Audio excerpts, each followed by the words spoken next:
Como dice Cándida, feliz año. Lo hemos dicho muchas veces. Yo creo que hasta el 15 de enero todavía podemos decir feliz año, ¿verdad?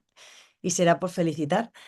Y me alegro muchísimo de que estéis aquí en directo, acompañando a Inés en este primer seminario del 2026.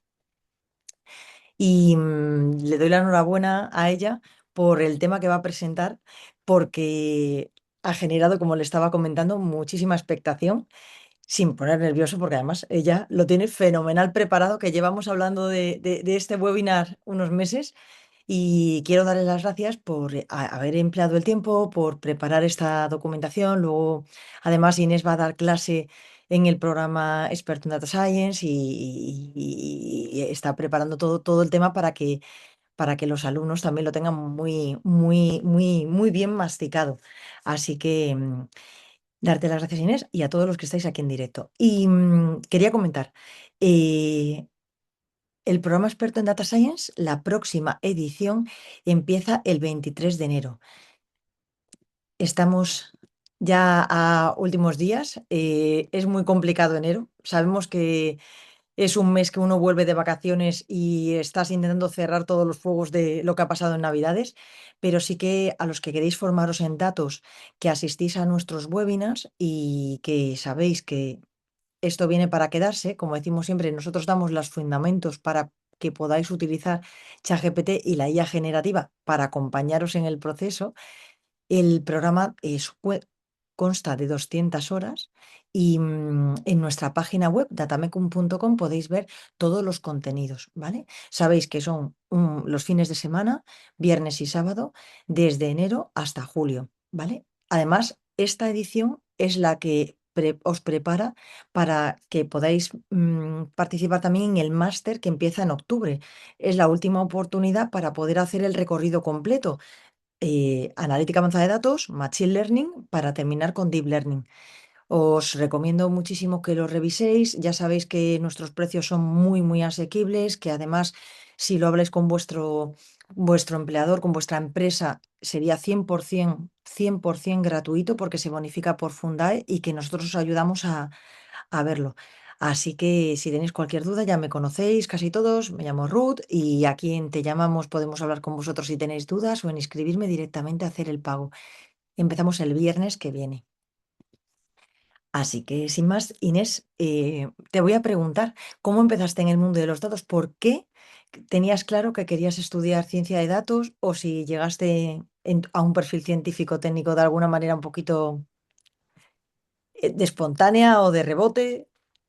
A ver, yo sabía desde hacía muchos años que quería hacer matemáticas y entonces dentro de la carrera de matemáticas al principio, los primeros años, quería como más tirar por doctorado, matemáticas puras, tal, pero sí que es verdad que en tercero o cuarto vi que existía este máster, me empecé a interesar un poco más por los datos y sobre todo a partir de las prácticas que hice en el grado que estuve tocando bastante Python y me adentré un poco en el mundo de la IA, sí que vi como que era el camino que quería seguir los próximos años y por eso entré en el máster al año siguiente de graduarme en matemáticas. Ujú. Ah, muy bien. Vamos, que tú ya venías encaminada. Sí, me he ido encaminando durante los años, pero sí. Y a nivel práctico, las prácticas donde las hiciste. Las prácticas del grado los hice, o sea, las hice en una empresa dedicada como el análisis genético. Ujú, Tenía pruebas de análisis genético y fue más orientado a pues, automatizar un poco esas plantillas que sacaban de los análisis. ujú. Bueno, que genética es otra de las grandes áreas. O sea, has pasado de genética a turismo. Sí, de hecho sí. Y lo que decimos siempre que el científico de datos, lo bueno es que se puede hacer un experto en cada una de las áreas que toca. Puede ser que sea una persona que sepa mucho de turismo y luego estudie datos, o como has hecho tú, que te tienes que hacer al final un experto en el tema en el que estás analizando. ¿Cómo lo ves de aquí a los próximos años? ¿Qué más qué te gustaría cambiar de temas, profundizar en un área concreta Pues a de la ver, desde que estuve como trasteando en aprendizaje reforzado con el tema del TFM sobre todo, vi que es un campo que quiero seguir como en el que quiero seguir indagando. Así que seguramente seguir por modelos de lenguaje, aprendizaje por refuerzo. Así que este webinar venía súper bien porque quería como unir bastantes conceptos, así que también me ayudó bastante a mí a como posicionar y decir, vale, voy a comentar esto es lo que está actualmente como moviéndose por el mundo de de los la IA. modelos de lenguaje. Muy bien. Pues muchísimas gracias. Si has nombrado el TFM, me imagino que hay gente que yo sé que lo publica en LinkedIn, me imagino que es algo público, ¿no? ¿Lo puedo yo también, cuando haga el post, poner un acceso o algo? ¿O No lo subí, no no? subí como tal el TPM, pero Si puedo alguien si compartirlo alguien sin lo ningún quiere, problema. Si alguien lo quiere, puedo compartirlo sin más ningún problema. documentación. Muy bien, pues empezamos si quieres. Vale, comparto.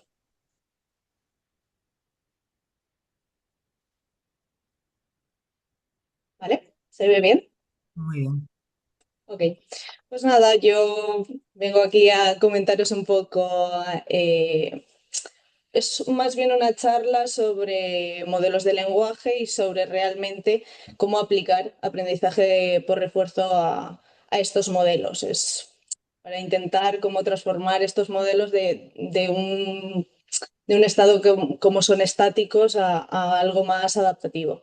Sí que es verdad que me gustaría saber más o menos si la gente sabe bastante de aprendizaje por refuerzo, o de modelos de lenguaje, simplemente porque he intentado hacerla bastante llevadera y he ido explicando conceptos, pero no sé si se puede de alguna forma reaccionar Sí, o... pues podemos pasar una encuesta, pero vamos, yo viendo la lista de asistentes, Es que no he podido verla bien.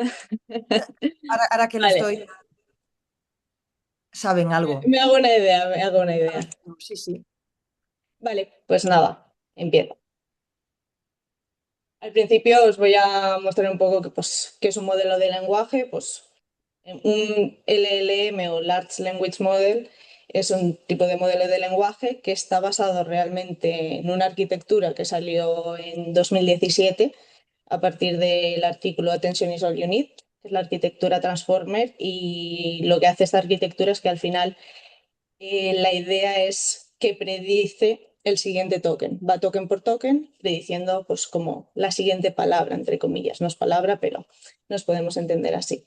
Entonces, por una parte, que es un modelo de lenguaje, pues lo que he comentado, suele codificar estadísticamente patrones del lenguaje. En caso de los modelos de lenguaje LLMs, pues predecir siguiente token y sirven para multitud de casos de uso. Y por otra parte, el aprendizaje profundo realmente pues trabaja con redes neuronales como esta básica, en la que les entran unas entradas a una capa de entrada, tenemos capas ocultas donde se van transformando los datos, llegan a una capa de salida y esta capa de salida origina al final la salida que queremos saber. Ahora, teniendo esto un poco en cuenta, la idea es que veáis esta clasificación de modelos de lenguaje, porque lo vamos a ir viendo más adelante. Simplemente os he clasificado los LLMs a partir de, pues, según entrenamiento, en una parte los preentrenados o pre-training, que al final es realmente crear este modelo de lenguaje. Estos modelos se entrenan en una fase inicial con grandes volúmenes de datos. La idea es que tengan conocimiento general y que puedan contestar o hacer muchas tareas. Y el costo computacional, por tanto, es altísimo porque pues, estamos entrenando con grandes volúmenes de datos. Y la otra parte es el fine tuning, o el ajuste fino, pero suelo decir yo más fine tuning, que es como la etapa posterior. Podemos primero entrenarlos con el pre-training y si queremos adaptar estos modelos de lenguaje a tareas más específicas, entonces ya entra el fine tuning, que pues tenemos en realidad un conjunto de datos más concretamente diseñado y más pequeño para una tarea específica y por tanto el coste computacional es menor. La idea es ajustar esos pesos del modelo pues, para que funcionen mejor para ciertas tareas. Vale, ahora que os he comentado un poco sobre modelos de lenguaje, voy a dar el salto a comentaros un poco el aprendizaje por refuerzo, que es.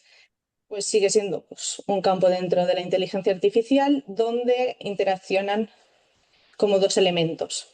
Tenemos por una parte un agente que vamos a ir como de forma como si fuera un bucle. El agente realiza una serie de acciones y estas acciones le llegan a un entorno.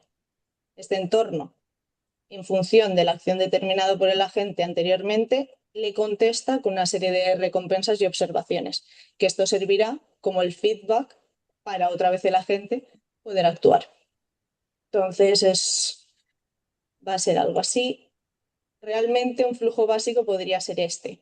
Tenemos un agente que a partir de una política, que no se ha hablado de ella, pero realmente es muy importante en el aprendizaje por refuerzo esto, porque es realmente la estrategia que va a utilizar el agente para decidir cada una de las acciones, realiza una acción que se la pasa al entorno y el entorno devuelve una observación, pues que las observaciones realmente pueden ser muy diversas dependiendo del problema en el que estemos y una recompensa que generalmente pues un valor numérico que le dice a la gente más o menos pues si lo está haciendo bien o lo está haciendo mal. Recompensas pueden ser positivas, negativas, etc. El objetivo va a ser que la gente aprenda una política que maximice realmente un retorno. Este retorno se puede definir con esta ecuación y el retorno viene a ser suma acumulada de todas las recompensas futuras. Si nosotros estamos en un instante t, el retorno en el instante t será la recompensa en el siguiente instante más las siguientes recompensas que pueden ocurrir. Aquí veis un componente que es gamma, gamma entre 0 y 1. Este gamma nos va a decir realmente si vamos a penalizar aquellas recompensas más a largo plazo. Si cogemos, por ejemplo, gamma igual a 0, solamente tendríamos este término, porque tanto este y los siguientes serían 0. Esto que nos dice que simplemente nos estaríamos fijando en la recompensa inmediata, siguiente a la que hemos recibido. Y si por contra este gamma es 1, estaríamos como considerando todas las recompensas futuras de la misma forma o modo. Entonces, normalmente se utiliza una gamma entre 0,9 y 0,99 para ir como despriorizando a lo largo que pasan las iteraciones, pero esto para que tengáis un poco de conocimiento sobre. Y ahora que hemos hablado un poco de pues, modelos de lenguaje, aprendizaje por refuerzo, la idea es por qué queremos unirlos. Pues al final los modelos de lenguaje, como ya os he comentado, predicen tokens, pero no toman realmente decisiones. Y por contra, en lo que resaltan los algoritmos de aprendizaje por refuerzo es en tomar estas decisiones. Entonces, si incorporamos este aprendizaje por refuerzo, podríamos a lo mejor aprender de la retroalimentación humana o adaptar a concretos objetivos que queramos o evaluar o optimizar resultados o que él mismo lo hiciese. Entonces, aquí voy a comentaros un poco aquello más conocido que salió en 2022 y que fue bastante importante porque ChatGPT e InstructGPT anteriormente fueron entrenados con Reinforcement Learning from Human Feedback, que es esto que os muestro aquí. Es como la unión de estos dos mundos. Y realmente la idea era coger un modelo preentrenado, como os he comentado, un modelo base, y realizar ajuste fino supervisado, supervised fine tuning, donde le dábamos como un conjunto de consulta y resultado ideal y se le entrenaba a este modelo base. Ahora, con ese modelo preentrenado y con el ajuste fino supervisado, lo que hacíamos era coger cada una de las preguntas o prompts o consultas y hacer que el modelo contestara y enviara diferentes respuestas. Con estas respuestas, aquí entra el factor humano, que es el etiquetado de preferencias.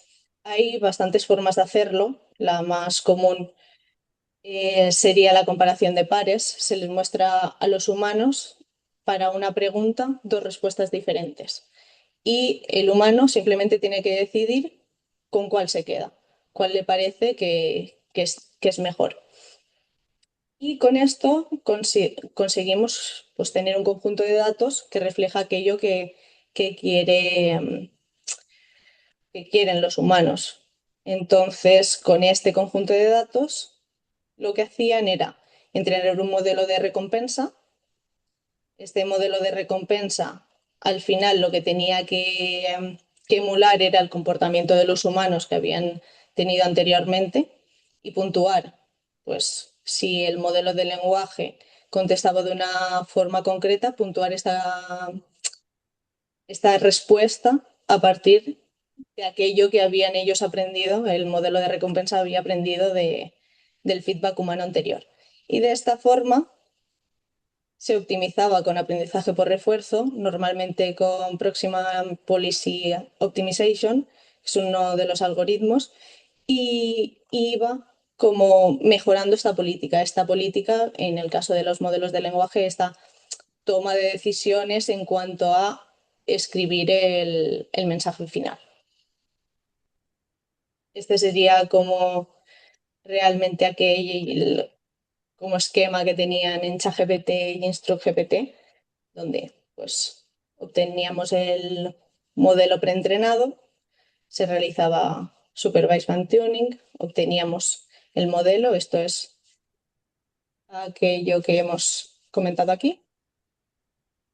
Después entraba el feedback humano, que servía para que el modelo pues se entrenara y con este modelo de recompensa, ya cogiendo otra vez prompts, entrenábamos el modelo final.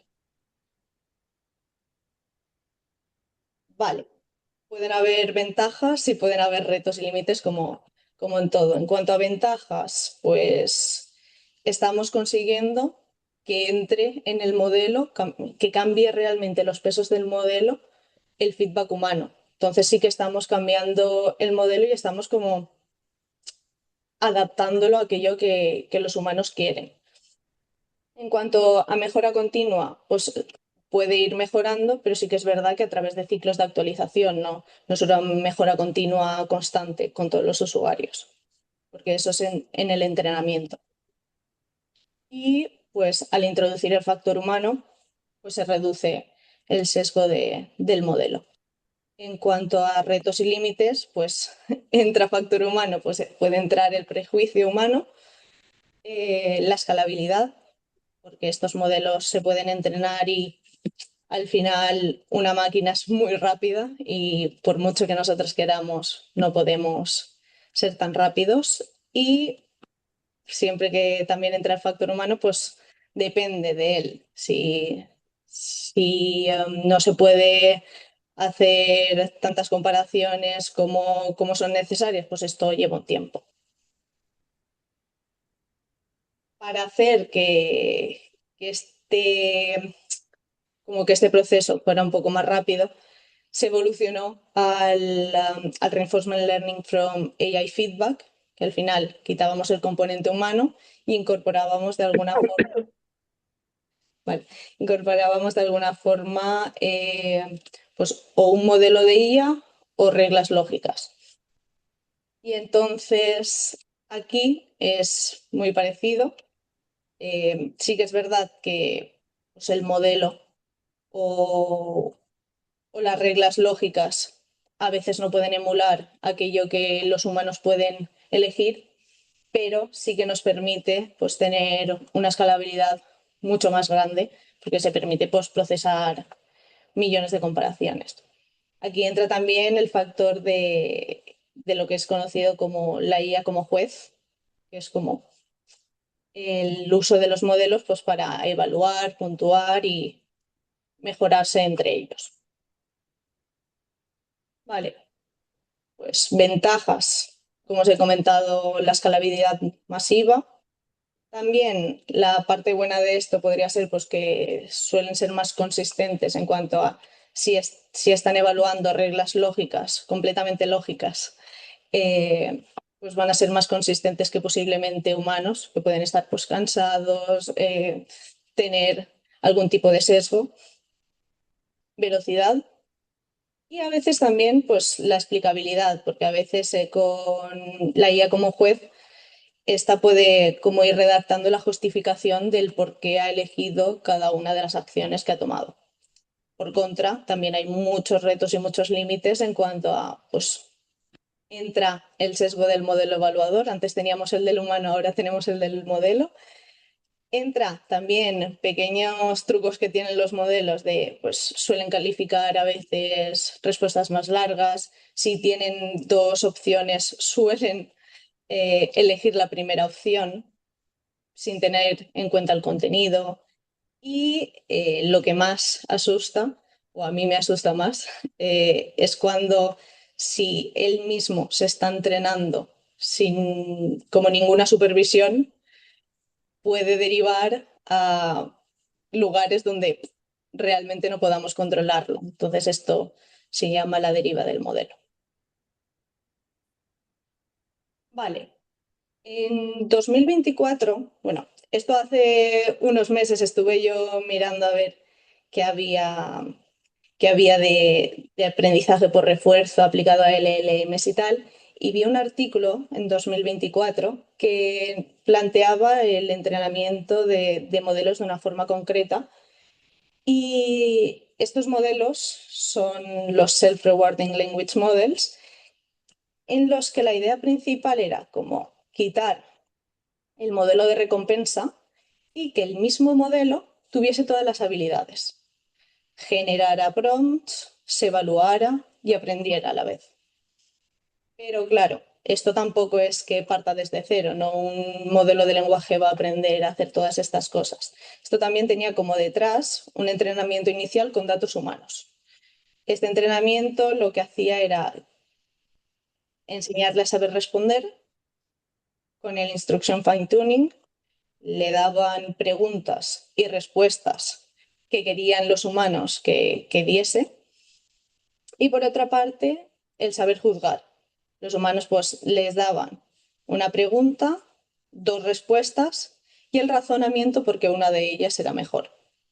Y a partir de aquí ya teníamos como un modelo semilla en el que él mismo se generaba nuevos prompts, estos prompts le llegaban a él mismo y generaba para cada uno de ellos diferentes respuestas.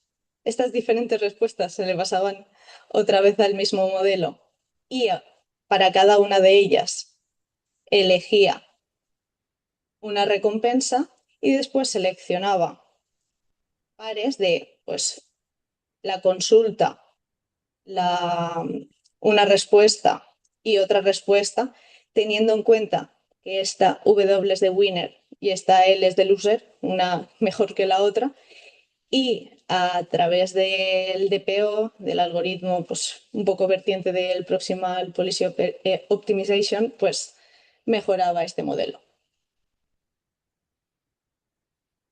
También ventajas, pues bastante escalabilidad, porque él mismo lo hace todo. Sí que vimos que, bueno, lo vieron ellos, yo simplemente leí que el rendimiento fue bastante superior entrenando así llamados con tres iteraciones que GPT-4, que es uno de los modelos grandes, y superaron límites. Es verdad que pues partían de las preferencias humanas, eh, bases, pero sí que mejoraban. Uno de los principales límites es el reward hacking. ¿Por qué? Porque él mismo puede aprender a autoengañarse. Como él lo hace todo, puede aprender a hacer trampas en el proceso y ajustarse dependiendo de pues, parámetros concretos. Inestabilidad y pues que no se sabe aún realmente cómo, hasta dónde pueden llegar estos modelos. Ahora que os he comentado como estas tres vertientes, yo os planteo preguntaros, o no sé si os lo habéis preguntado alguna vez, el por qué los modelos de lenguaje no pueden aprender en tiempo real. Yo me lo planteé cuando no tenía mucho conocimiento sobre ello, pero sí que es verdad que es un poco una idea muy feliz porque por una parte tenemos un problema grave de arquitectura, no están diseñados para ir actualizándose cada vez que un usuario le contesta. Por otra parte, tema seguridad. ¿Podría un usuario intentar atacar al modelo y que el modelo cambiara drásticamente y no se pudiese usar? Y por otra parte, un problema de compatibilidad de si un usuario le enseñara mucho al modelo de lenguaje, seguramente pudiese como separarse mucho de también de otros tipos de usuarios. Entonces yo os planteo aquí posibles soluciones alternativas a esta idea feliz. No tanto cambiando el modelo de lenguaje. Aquí yo ya no quiero entrar en pues entrenar el modelo ni cambiar nada de los pesos, sino cambiar lo que le rodea. Yo creo que incorporando aprendizaje por refuerzo, cambiando ciertas partes que le rodean en ciertos casos concretos, obviamente de uso, puede ser una mejor alternativa. Entonces voy a mostraros un poco pues, aplicaciones de aprendizaje por refuerzo directamente sobre bases de datos, sobre memorias contextuales o sobre prompts directamente. En cuanto a la primera, en cuanto al aprendizaje por refuerzo en bases de datos, yo aquí veo el problema en cuanto a el modelo de lenguaje genera muy bien las respuestas, pero a veces si estamos ante sistemas de recomendación o sistemas de búsqueda, puede ser que el modelo no sepa bien qué información mostrarle al usuario si tiene muchas opciones. Entonces, como solución, pues, intentar mostrarle aquellos datos y el orden de estos datos que nos interese a nosotros. Por ejemplo, este sería como un flujo.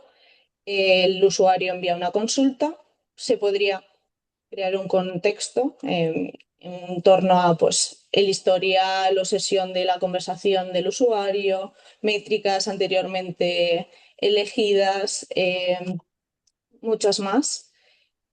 Y con este contexto y el prompt, como entrenar un modelo de recompensa que decida pues, qué datos va a recuperar, en qué orden, nivel de exploración-explotación. No os lo he comentado, pero es el balance entre exploración y explotación es un dilema bastante importante en el aprendizaje por refuerzo, porque la idea principal es que un agente, por ejemplo, que ya ha tomado algunas acciones, imaginaros que hay una acción que le da más recompensa, pero ese agente no sabe si a la larga tomando la misma acción, va a llegar a la recompensa máxima, a ese retorno esperado máximo. Entonces, la idea es, ¿qué hace la gente? Explotar aquella acción que le ha dado como más recompensa, es decir, seguir eligiendo esa acción por delante de otras acciones que posiblemente a la larga le dan más, o por contra, ir explorando, que es seleccionar recompensas que por ahora no son las óptimas, pero que a la larga, que a largo plazo pueden serlo. Pues ese es el dilema. Entonces, con esta ordenación y la consulta, obviamente, se la enviaríamos al modelo de lenguaje, el modelo de lenguaje respondería. Y a partir de aquí yo he puesto feedback del usuario, pero se podrían recoger métricas concretas, se podrían capturar muchas señales de todo el proceso y pues se podría actualizar. Y de esta forma pues tener como el mismo modelo de lenguaje, no hemos cambiado nada, pero sí lo que le rodea. Casos de uso, sistemas de recomendación.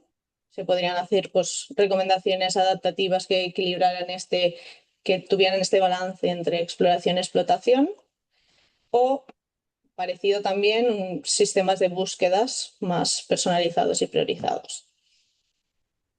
En cuanto a la memoria contextual dinámica, el problema que veo aquí es muchas veces cuando tenemos una conversación con un modelo de lenguaje, este normalmente lo recuerda porque estamos pues hablando con ChatGPT, con Gemini, con Cloud, pero en general los modelos de lenguaje cuando haces una llamada no recuerdan la conversación, y si la recuerdan siempre hay problemas en cuanto a cómo persisto yo esta conversación y que no se me haga extremadamente larga.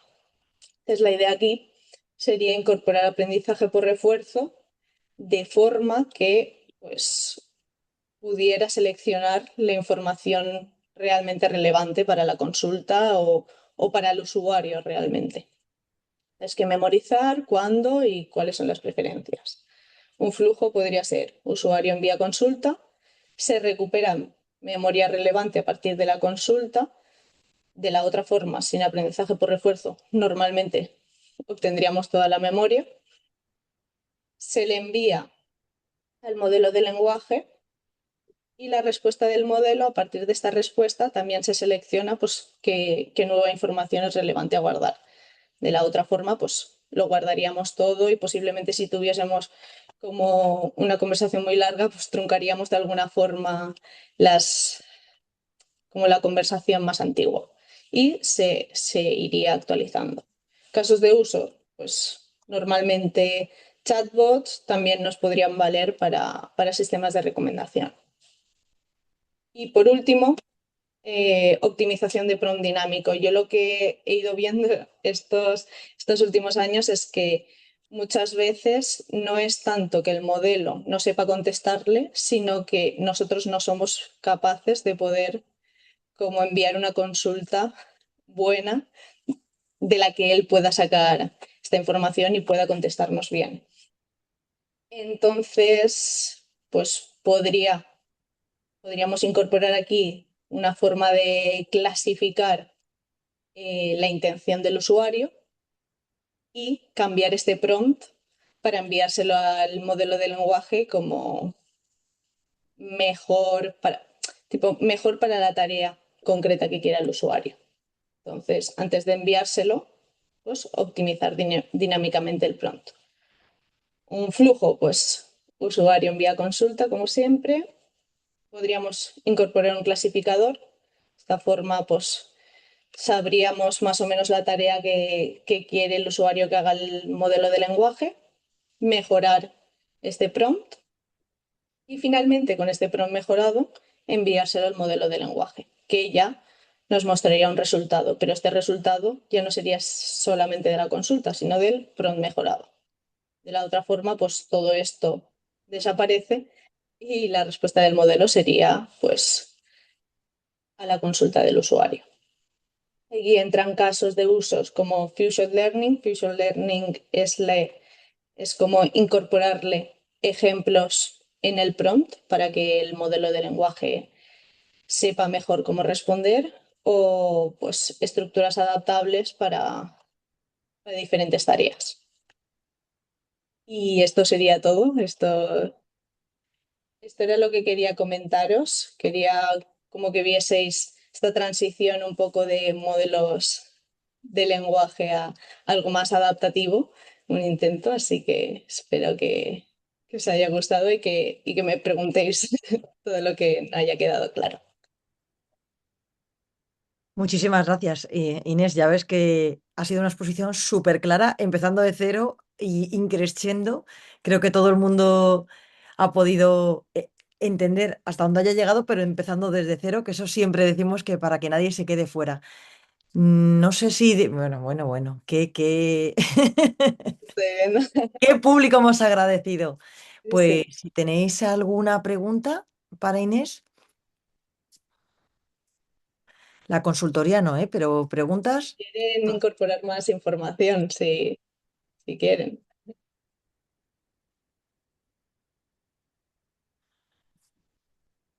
Vamos a ver. Inés, yo tengo una duda. Inés, Dime. a ver, no sé si es una duda o cómo, o sea, la principal historia al final de estas cosas es cómo se cuantifica lo bien o mal que van estos modelos. Es decir, tú a la hora de partes de un LLM, igual también es por ignorancia mía, que no soy muy experto en estos temas, ¿no? Pero podrías, o sea, contarnos un poco cómo se evalúa.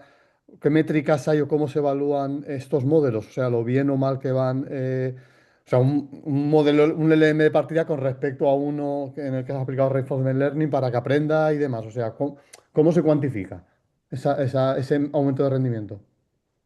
Pues realmente es bastante difícil, diría que es bastante difícil de evaluar. Yo como tal no he evaluado nunca un modelo porque al final necesitas mucha capacidad y muchos ejemplos al final, pero yo veo bastantes tipo benchmarks parecidos en los artículos que he ido leyendo, en el de, por ejemplo, el de Self-Rewarding Language Model. Vi que se basaban en los mismos criterios. Sí que es verdad que no sé detrás, como que corren un tupido velo para no ver muy bien qué está pasando. Sí que es verdad que tengo que ver, Es una, a es ver qué una pasa, cosa que a porque mí es una me llama mucho la pregunta atención que porque son modelos que tan también tengo complicados, yo. tan complejos, que al final Sí. pierdes un poco o sea, a mí me da la sensación, ¿no? Que se pierde un Mm, poco, pues eso, el concepto de mejora o que va mejor o va peor, más allá de un análisis cualitativo de un ser humano, ¿no? Que diga, ostras, qué bien que va esto, o qué bien contesta, ¿no? O sí. qué acertado que está. Pero bueno, al final no deja de ser una evaluación un poco, bueno, un poco subjetiva, ¿no? Pero no sé, era un poco por pura curiosidad, pero vamos, veo que la duda que tengo yo también la tienes tú y Yo gente que también la sabéis tengo. mucho más de esto, ¿no?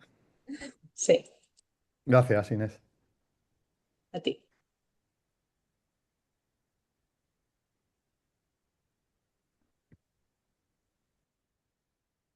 Hola Inés, una pregunta. Ah, ¿Me oyes? Sí, Ah, te oigo.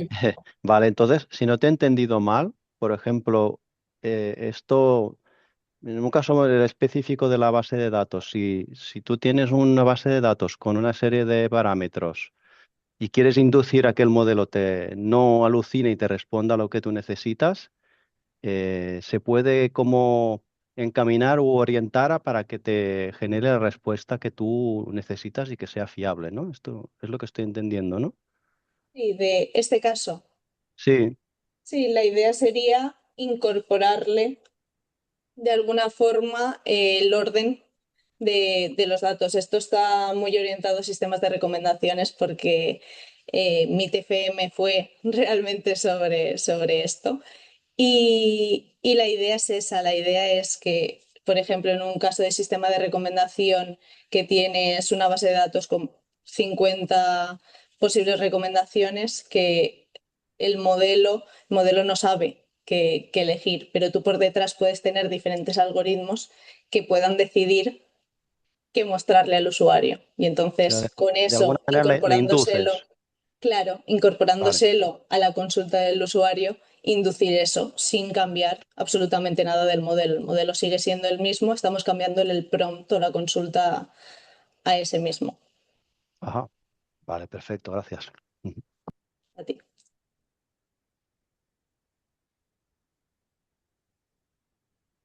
Hola, Creo que yo había te... en el chat, ¿no? ¿Se me oye? Sí, Sí, ¿se me oye? Sí, sí, perfecto. Ah, vale. ¿Qué tal, Inés? muy bien. Oye, la última que has comentado, a mí, es, esa, la utilización del prompt, a mí me recuerda un montón a cómo los modelos estos pensadores hacen lo de las cadenas de pensamiento.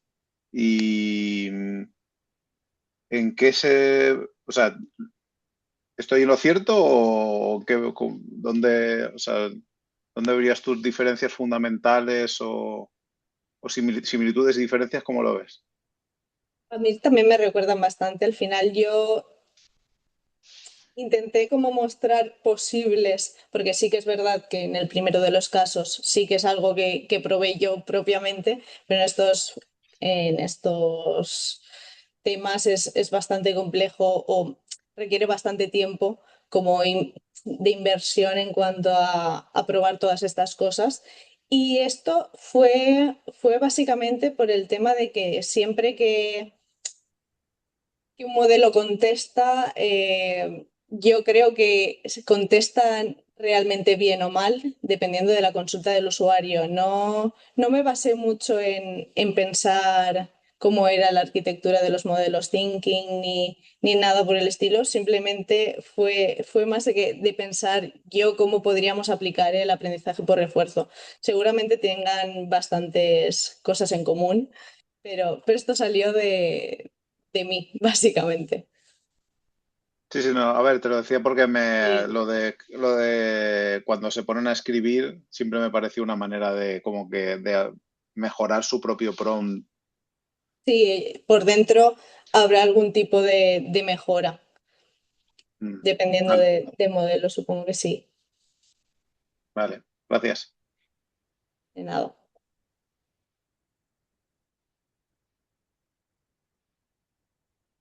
¿Alguna más, chicos? A ver quién tengo por aquí. Andrés, a los que más conozco que se lanzan. Si Pan siempre Y pregunta, pan. Si no, dejamos ya a Inés que descanse. también. No, nada, por mi parte, darle las gracias a Inés. Muy buena presentación y voy a tener el placer de trabajar con ella en próximos proyectos. Así que sé dónde puedo molestar. No molestas nunca. Muy bien. Gracias. Muy bien, chicos, pues nada. Darte las gracias, Inés. Volverte a dar la enhorabuena porque efectivamente una presentación muy clara y con muchísimo contenido. El que quiera profundizar seguro que lo va a pasar fenomenal en las próximas horas. Y dejas el listón muy alto. Y quien tenga ganas de más, lo que hemos dicho, puede formarse contigo en la clase de RL, Programa Experto en Data Science. Empezamos el 23 de enero y en el máster que vuelve a empezar la siguiente convocatoria el 2 de octubre, máster en Deep Learning. Así que sin más, muchas gracias y a todos por los que habéis asistido en directo, que vamos, seguro que cuando luego le pase la lista de asistentes va a estar súper contenta de ver a tantas caras conocidas. Un abrazo muy fuerte, muy buena tarde. Hasta luego. Hasta Adiós. luego. Chao. Gracias. Chao. Chao. Gracias.